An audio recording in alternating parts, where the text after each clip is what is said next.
할렐루야, 할렐루야. 자비하신 하나님의 은혜와 사랑이 주님의 영광을 찬양하고 말씀을 사모하는 마음으로 이 자리 가운데 나오신 사랑하는 성도 여러분들 가운데 가득하기를 간절히 소망합니다. 저희 가정에요, 하나님께서 선물로 주신 첫째 딸 우주에게는요, 첫째라는 특권일 수도 있고요, 또 누나가 되었다는 그러한 자랑일 수도 있는데, 여러 가지 이유로 방이 있어요. 자신의 방이 따로 있습니다. 그런데 그 자기의 방을 가지고 난 다음부터 재미있는 일들이 생기기 시작했습니다. 어떤 일들인가 하면요, 이제 제 책상에 이제 책도 보고 설교도 준비한 책상이 따로 있는데, 그 책상에 제가 이렇게 뭐 올려놔요. 뭐 십자가 이렇게 작게 예쁘게 서 있는 십자가도 올려놓고, 예전에 제 생일날 우리 성도님께서 주셨던 저와 닮은 어떤 피규어 같은 거예요. 근데 성경을 들고 있는 그런 모습인데 그런 것도 올려놓고, 또 뭐 제 쓰는 연필이라든지 볼펜이라든지 이런 것들 이렇게 올려놓습니다. 그런데 그 중에 우주가 보기에 마음에 드는 것이 있었나 봐요. 그런 물건들을 이제 자기 방으로 가져가기 시작했다는 겁니다. 물론 제가 무서워서 그런지 아니면 잘 모르겠지만, 제가 책상에서 뭐 이렇게 막 열심히 하고 집중하고 있을 때 그때 쓱 와서 아빠 나 이거 가져가도 돼요? 라고 물어보고 가져가긴 합니다. 그러한 이유로 아무튼 그 아이의 방에는 아이만의 보물 창고가 있습니다. 저 같으면, 만약에 저였다고 한다면 어떤 상자나 통 같은 거를 구해서 누가 가져갈 수 없게, 누가 볼 수도 없게 저의 보물이라고 생각하는 것을 그곳에 넣고 보관했을 것 같은데, 이 아이의 보물 창고는 누구나 다 볼 수 있는 방의 창틀 앞에 있는 공간입니다. 그곳에는 자신이 아끼는 장난감, 먹을 거, 그리고 뭐 제 책상 위에 놓여 있었던 뭐 예쁜 십자가, 또 엄마의 화장품 등이 아주 이렇게 보란 듯이 자랑스럽게 진열되어 있습니다. 저나 아내가 그것들을 만져보려고만 해도, 혹은 방이 아무래도 지저분해 보여서 치우려고만 해도 자신에게 너무나 소중한 거라고 하면서 그냥 만지지 말고 그냥 눈으로만 보세요, 치우지 마세요 라고 이야기합니다. 아마 아이에게는 자기 나름대로 그것들이 너무나 자신에게 소중한 것이기에 그 소중한 것들을 지키는 자신만의 방법이라고 생각됩니다. 이렇게 사람은 자신에게 소중한 것을 지키기 위해 여러 가지 방법을 사용합니다. 저처럼 아무도 볼 수 없고 아무도 찾을 수도 없는 것에 그 소중한 것을 꽁꽁 감춰두기도 하고요. 저희 아이처럼 사람들에게 보여주려고 이렇게 내놓고 자랑하는 사람도 있습니다. 그 방법이 어찌 되었든 간에 소중한 것을 대하는 우리들의 공통적인 마음은 그 소중한 그것을 함부로 대하지 않는다라고 하는 공통점이 있을 겁니다. 우리는 소중한 것을 결코 아무데나 던져놓고 아무렇게나 방치하는 법이 없습니다. 만약 그렇게 아무데나 던져놓고 아무렇게나 방치하는 것, 누가 가져가든지 신경 쓰지 않는다는 것, 그것은 그에게 더 이상 소중한 것이 아니다라는 증거이기도 할 것입니다. 사랑하는 성도 여러분, 여러분들에게 있어서 정말 소중한 것은 무엇입니까? 그리고 그 소중한 것을 지키기 위해서 여러분들은 어떻게 살아가고 계십니까? 우리 오늘 설교의 제목을 같이 한번 읽어보길 원해요. 오늘 주보에 보시면 다 나와 있는데, 오늘 설교의 제목이 뭐죠? 교회는 소중합니다 입니다. 여러분, 제가 한번 질문해 볼게요. 여러분들에게 교회는 어떻습니까? 여러분들에게 교회라고 하는 것이 정말 소중하십니까? 간절히 기도하고 또 간절히 소망하기는 우리 모두에게 이 교회가 정말 세상 그 무엇과도 바꿀 수 없는 소중한 것이 될 수 있기를 간절히 기도합니다. 그리고 우리 클락앤프루트 한인교회뿐만 아니라 하나님의 몸 되신 교회라고 하는 이 자체가 가진 소중함을 오늘 선포되어지는 오늘의 말씀 가운데 우리 모두가 깨닫고 또한 감사할 수 있는 그런 시간이 되기를 간절히 원합니다. 여러분, 지금 이 시간 여러분들에게 소중한 것 하나를 머릿속에 한번 떠올려 보세요. 저처럼 꽁꽁 숨겨두고 싶은 사람도 있기에 제가 그것이 무엇이냐고 여쭤보진 않을게요. 아무튼 한번 생각해 보세요. 그것이 무엇이 되었든 여러분의 삶 가운데 분명 소중한 것 한 가지 이상은 여러분들이 가지고 계실 거라고 생각이 됩니다. 소중한 것, 무엇인가 나에게 소중한 것이 되려면 어떻게 돼야 하죠? 조건이라는 것이 맞아야 합니다. 어떤 조건이 맞아야 하는가 하면 먼저 그것이 가치가 있는 것이어야 할 것이에요.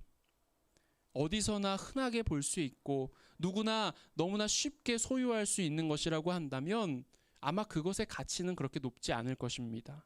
소중하다고 여겨지기에는 조금 어려움이 있을 겁니다. 하지만 반면에 정말 희귀해서 누구나 소유할 수 없고 또 아무나 가질 수 없는 것이라고 한다면, 가지기 정말 어려운 것이라고 한다면 그것은 상당히 높은 가치를 지니게 될 겁니다. 마치 한정판 제품, 그런 것들이 굉장히 가치가 있고 비싼 것처럼 말이죠. 거기에 더해서 또 한 가지의 조건이 있을 수 있는데요. 그것이 흔하게 볼 수 있고 누구나 소유할 수 있다 할지라도 적어도 나에게 있어서는 그 어떤 것이, 그 소중한 것이 특별한 의미로서 그 안에 특별한 의미가 담겨 있는 것일 때 우리는 그것이 소중하다라고 생각하게 됩니다. 이런 거예요. 이제 아직 덥긴 하지만 이제 좀 있으면 또 시원해지는 날이 올 거라고 생각돼요. 아침 저녁으로는 이제 쌀쌀해졌습니다. 그럼 좀 있으면 저기 나무도 이제 파랬던 저 나무의 색깔이 점점 색깔이 갈색이 돼가고 있는 것 같은데 아마 이제 낙엽이 지고 또 바닥으로 떨어지게 될 거예요. 낙엽이 떨어지는 모습이 어떤 사람에게는 굉장히 기분을 즐겁게 하고 낭만적일 수 있어요. 그런 것들을 제공해 줄 수 있습니다. 하지만 그렇게 낭만적이고 또 누군가에게 또 희망이 되고 또 소망이 되었던 그러한 모습들이 그 떨어진 나무의 낙엽 그런 모습을 했을지라도 그 떨어진 낙엽은요 대부분 청소의 대상이 되어서 어딘가로 갖고 가서 버려지게 됩니다. 하지만 그중 어떤 낙엽들은요 사랑하는 누군가에게 선물로 전해지고 또 누군가의 책 사이에 예쁘게 이렇게 껴져서 책갈피가 되고 그 안에 특별한 의미가 담겨 누군가에게 소중하게 간직되어질 수 있게 됩니다. 마찬가지로요, 교회가 소중해지기 위해서 우리가 교회를 소중히 여기기 위해서는 교회가 진정으로 소중한 가치를 가져야 할 것이고 또한 적어도 우리 그리스도인들 안에 교회라는 것이 어떤 귀하고 또 특별한 의미가 있어야 할 것입니다. 오늘 우리가 함께 읽었던 에베소서라는 이 서신서, 이 에베소서를 작성한 사도 바울에게 있어서 교회는 세상 그 무엇과도 바꿀 수 없는 아주 귀하고 소중한 것이었어요. 그래서 바울은 그리스도의 몸 안에서 부르심을 입은 이 에베소 지역의 성도들을 향하여 그 교회를, 그 소중한 교회를 잘 지켜달라고 당부하고 있습니다. 우리 오늘 시작하는 본문 에베소서 4장 1절로 3절까지의 말씀을 우리 함께 읽어보기 원합니다. 함께 읽습니다. 그러므로 주 안에서 갇힌 내가 너희를 권하노니 너희가 부르심을 받은 일에 합당하게 행하여 모든 겸손과 온유로 하고 오래 참음으로 사랑 가운데서 서로 용납하고 평안에 매는 줄로 성령이 하나 되게 하신 것을 힘써 지키라. 아멘. 사도 바울은 복음을 알지 못하는 수많은 지역을 다니며 그곳에서 하나님의 복음을 전하고 복음을 듣고 복음 안에 연합되어진 교회를 사람들과 함께 세웠던 사람입니다. 물론 그 교회를 세우고 사람을 연합하고 교회를 이루어가는 것들, 그런 모든 것들은 하나님께서 하신 일이죠. 하나님께서 이 사도 바울이라는 사람을 통해서 하나님 나라의 복음을 전하시고 그 복음의 기쁨을 들은 사람들로 하여금 교회를 이루게 하신 것입니다. 물론 복음이 무엇인지조차 몰랐던 당시의 이방인들에게 복음을 전하고 또 교회를 세워나간다고 하는 것이 매우 어려운 일이었을 거예요. 하지만 그 어려움 속에서도 그 그리스도 예수, 그 복음 안에 생명이 있으며 복음 안에 구원의 기쁨이 있다는 것을 사도 바울은 분명히 알고 있었습니다. 그가 그 기쁨과 또 생명이 있음을 분명히 알았기 때문에 그는 어려움 중에서도 교회를 세우고 교회를 이루어 간다는 것의 그 가치를, 그 소중함을 그는 알고 있었던 것입니다. 이렇게 교회가 너무나도 소중했던 바울, 교회 자체가 가진 놀라운 그 은혜를 알았던 바울이었지만 그는 지금 그 교회의 소중함을 잃어가고 있는 교회, 그 교회와 그리고 성도들과 함께할 수 없는 처지에 놓여 있었습니다. 1절에서 이렇게 얘기해요. 다시 한번 볼까요? 그러므로 주 안에서 갇힌 내가 너희를 권하노니, 이렇게 이야기하고 있습니다. 이것은 그가 감옥에 갇혀 있다라는 것을 이야기하고 있는 거예요. 이렇게 그가 감옥에 갇혀 있는 상황이었기에 교회 안에 미움이 싹트고 하나 되지 못하는 것, 교회가 갈라지고 교회가 교회답지 못한 모습을 보이는 것, 이러한 에베소 교회와 그곳의 성도들을 향하여 굉장히 안타깝고 절박한 마음으로 그들에게 편지를 하고 있는 것입니다. 있어도 좋고 없으면 말고 그런 것이 교회가 아닙니다. 교회는 정말 소중한 거예요. 그런데 지금의 우린 어떻습니까? 이 시대의 그리스도인들에게 교회라고 하는 것이 정말 가치 있고 정말 소중한 것일까요? 그런 사람들이 있어요. 교회 안에서 무엇 하나 어긋나기라도 하면, 마음에 들지 않으면 더 이상 교회를 가지 않습니다. 차라리 그냥 혼자 편하게 신앙생활하고 그냥 자기 입맛에 맞는 목사님의 설교를 찾아 듣고 그것이 믿음이야, 이것이 신앙이야 라고 이야기합니다. 그만큼 교회라고 하는 것이, 교회가 공동체를 이루어 살아가게 하신 하나님의 그 뜻이 소중하지 않은 것입니다. 또한 굳이 교회가 있어야 되는 이유가 뭔지 그것을 모르는 사람들도 있습니다. 이런 분들이 있죠. 일부 교회와 목회자들의 실망스러운 모습을 많이 보게 됩니다. 그런데 그러한 모습들 때문에, 그런 부정적인 모습들 때문에 교회 이렇게 되면 필요 없지, 목사님 별로 필요 없지, 없어도 되지 라고 주장하는 사람들이 있습니다. 이러한 우리 사회에 만연해 있는 이러한 사회의 풍조 속에서 어떻게 우리 교회가 정말 소중하게 바로 설 수 있겠습니까? 그런데 여러분 잘 생각해 보세요. 이 교회라고 하는 것이 있어도 그만, 없어도 그만, 없는 것이 오히려 더 좋다라고 이렇게 이야기할 수 있을까요? 그렇게 단정 지을 수 있을까요? 정말 우리가 사랑하는 이 교회가, 이 교회의 가치가 그 정도밖에 안 되는 것일까요?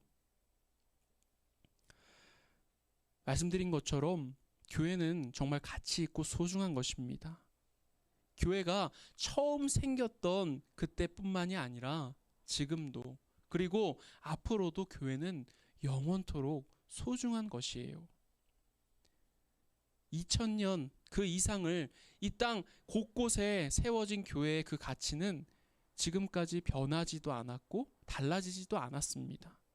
다만 이 시대를 살아가고 있는 우리가 그것을 모르고 그것을 느끼지 못하고 살아가고 있는 것뿐입니다.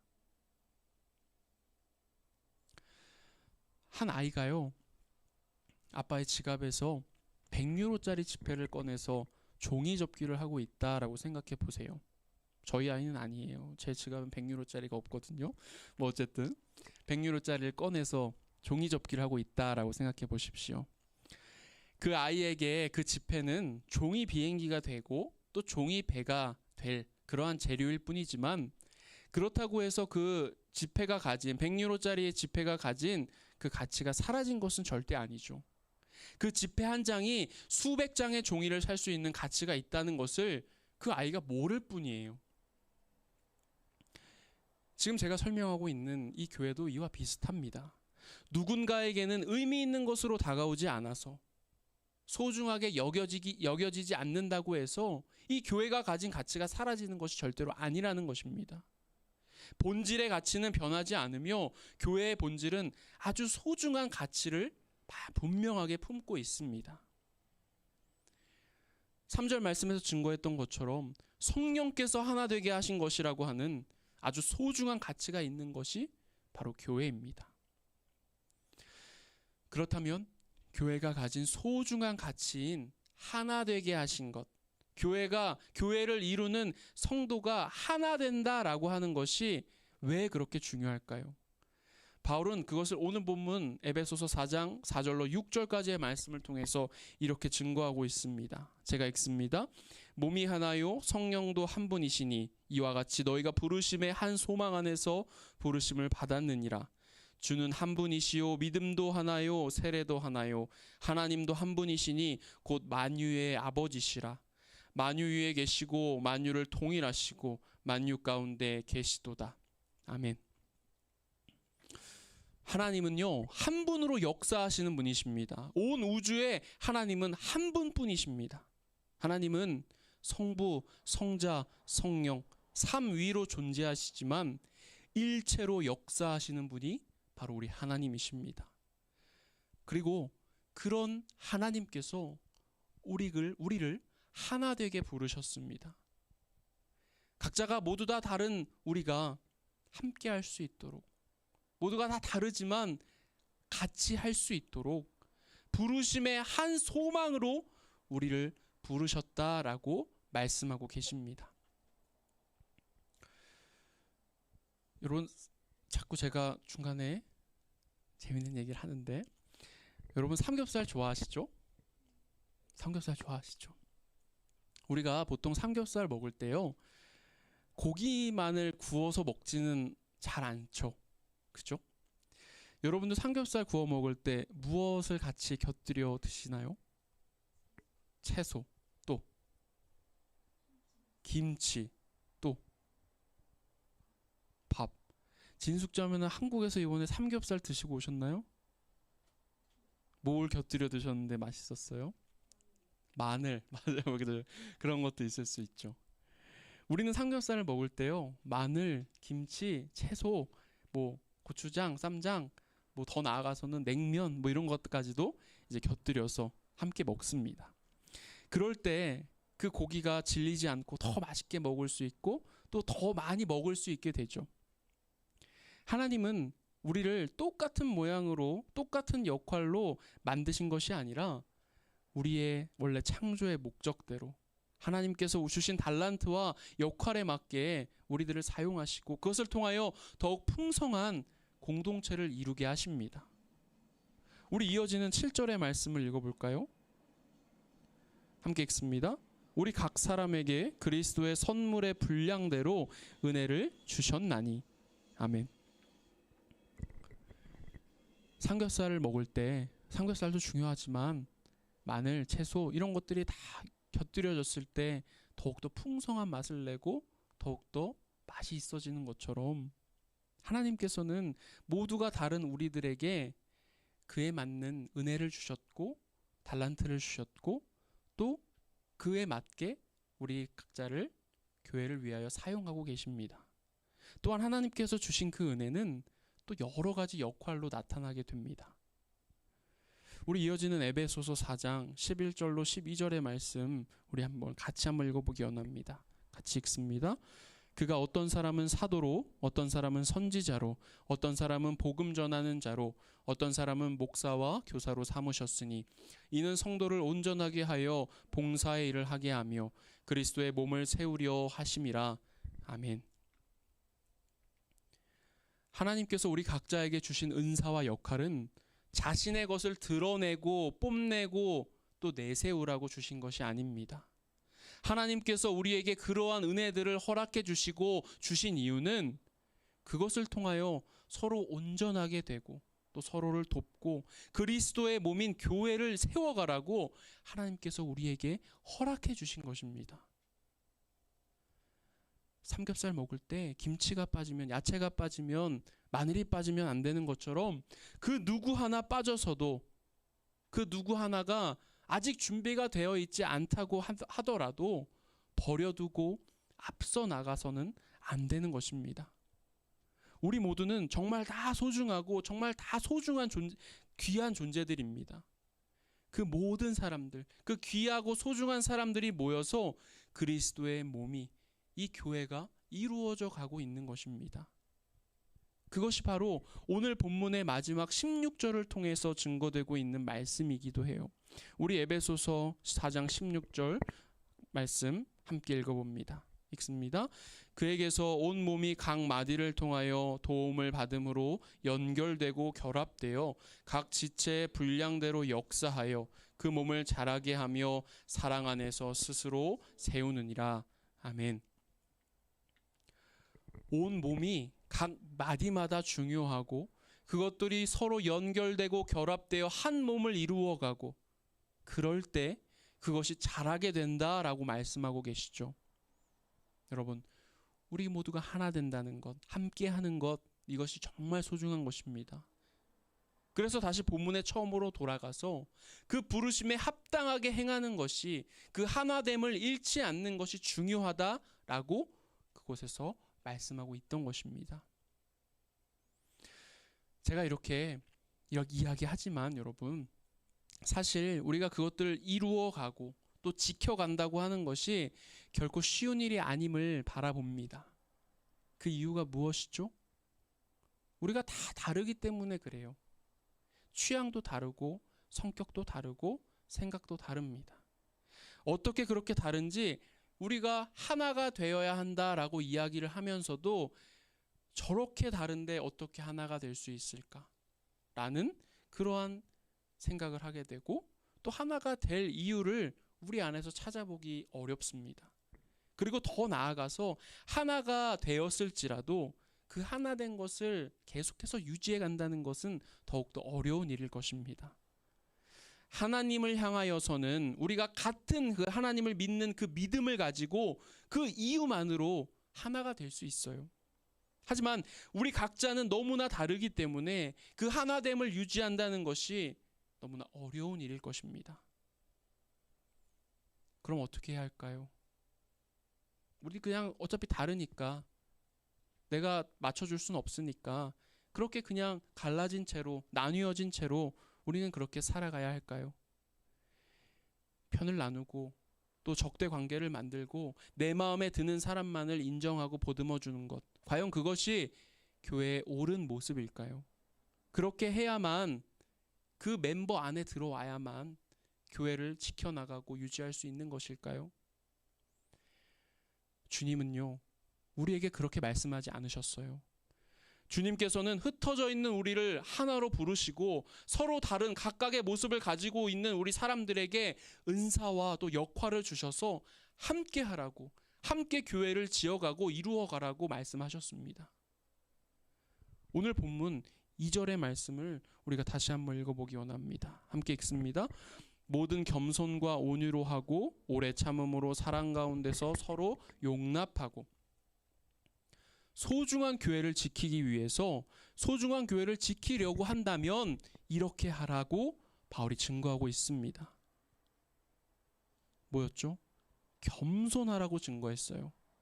내가 낮아져야, 내가 낮아져서 상대방 옆으로 가야만 상대방의 가치를 알아볼 수 있게 되는 것, 그것이 겸손이에요. 내가 항상 높은 곳에서 바라보고 있으면 그 사람 곁에 갈 수 없고요, 그 사람이 어떤 정도인지 알 수가 없어요. 내가 낮아져서 그 옆으로 갈 때에 비로소 그가 어떤 상태인지 알 수 있고, 그를 또 보듬어 줄 수 있고 함께 갈 수 있게 되는 것입니다. 또한 바울은 온유하라라고 증거합니다. 겸손함과 마찬가지로요, 상대방을 부드럽게 대하고 친절하게 대하는 것, 그것이 바로 온유입니다. 예수님의 모습을 여러분 한번 떠올려 보세요. 예수님의 모습을 떠올리면 저는 이런 생각을 하게 됩니다. 온유하시구나. 주님은 모든 사람에게 온유하게 대하셨습니다. 모든 이들에게, 만나는 사람 모두에게 부드럽게 대하셨고 친절하게 대해 주셨습니다. 그런데 여러분, 분명히 우리가 알아야 할 것은요, 주님께서 약자였기 때문에, 무엇인가 부족했기 때문에 그렇게 그들에게 낮아지시고 그들에게 친절을 베푸신 것이 아니라, 주님께서는 높으신 분이시지만 본인 스스로 낮아지심으로, 그 누구보다 낮은 곳에서 바라보심으로 그렇게 나온 온유, 친절함, 또 부드러움이었음을 알게 됩니다. 우리가 그런 주님의 모습을 기억하고 또 우리도 그런 주님의 모습을 닮아 살아갈 수 있길 바랍니다. 그리고 오래 참으라 라고 증거합니다. 우리는요, 감정의 동물이에요. 그래서 동물이 아니죠. 감정을 가진 인간이에요. 감정을 가진 인간이기 때문에 정말 감정에 휘둘릴 수밖에 없습니다. 우리는 항상 이렇게 요동치는 감정을 가진 인간으로 살아갈 수밖에 없어요.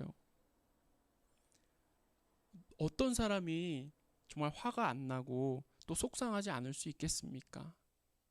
그런데요, 그때 한 번 더 주님께서 참아내셨던 그 십자가의 고통을 기억하고, 우리를 위해서, 죄 많은 우리가 매번 죄를 짓고 주님 앞에 회개하고 또 죄를 짓고 회개하고 반복하지만 주님께서 참아주셨던 것처럼, 그러한 주님의 십자가 고통을 기억하며 우리의 그 잠시 동안 터져 나오는 그 감정을 잠시 뒤로 미뤄보는 겁니다.